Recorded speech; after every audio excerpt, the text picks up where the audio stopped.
দুঃখিত, আমার ভিডিওটা ছোলা বাজার ভিডিওটা ডিলেট হয়ে গেছে, তাই আমি আবার প্রথম দিকে করছি। এই যে দেখুন, আমি ছোলা নিয়েছি আর আলু সিদ্ধ নিয়েছি, আর এখানে মশলা কষাই নিয়েছি। তার মধ্যে দিয়েছি আমি আদা রসুন বাটা, হলুদের গুঁড়া, মরিচের গুঁড়া, আর দিয়েছি আমি পেঁয়াজ কুচি আর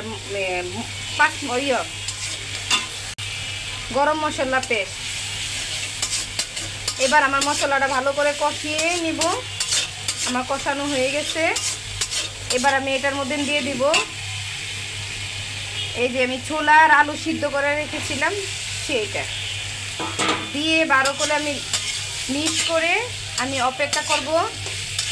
এটা ভালোভাবে ভাজা হওয়ার পর্যন্ত অপেক্ষা করব। 5 মিনিট আমি অপেক্ষা করব। এটা ভালো করে একটু জল দিয়ে এটাকে আমি ভালো করে জল দিয়ে মিক্স করে নিব। এটাকে আমি এই যে সামান্য অল্প একটু জল দিব, কারণ এটা ভাজা ভাজা হবে, বেশি জল দেওয়ার কোনো প্রয়োজন পড়ে না। এবার আমি ডেকে দিব। ফিরে আসলাম 2 মিনিট পর। এবার আমি ভালো করে এটাকে নাড়া দিয়ে নিব। হয়ে গেছে আমার বোট। আর 2 মিনিট অপেক্ষা করতে হবে, ভাজা ভাজা করতে হবে। আপনারা যদি এই পর্যায়ে খেতে চান তাহলে খেতে পারেন, কিন্তু আমরা এটাকে একটু ভাজা ভাজা করব। ফিরে আসলাম আবার 2 মিনিট পরে। দেখেন আমারটা ভাজা ভাজা হয়ে গেছে। এবার আমি সার্ভ করার পালা। নুরসাত, দেখো তোমার জন্য কি এনেছি।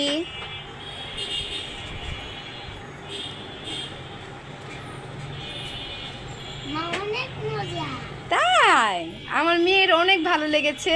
আপনাদের যদি ভালো লেগে থাকে আমার ভিডিওটা, অবশ্যই একটা লাইক, একটা শেয়ার করে দিবেন। আর আপনারা কমেন্টে জানাবেন। আল্লাহ, আমার মেয়ে বলেছে কমেন্টে জানাতে। প্লিজ আমার মেয়েকে কমেন্টে জানাই দিবেন।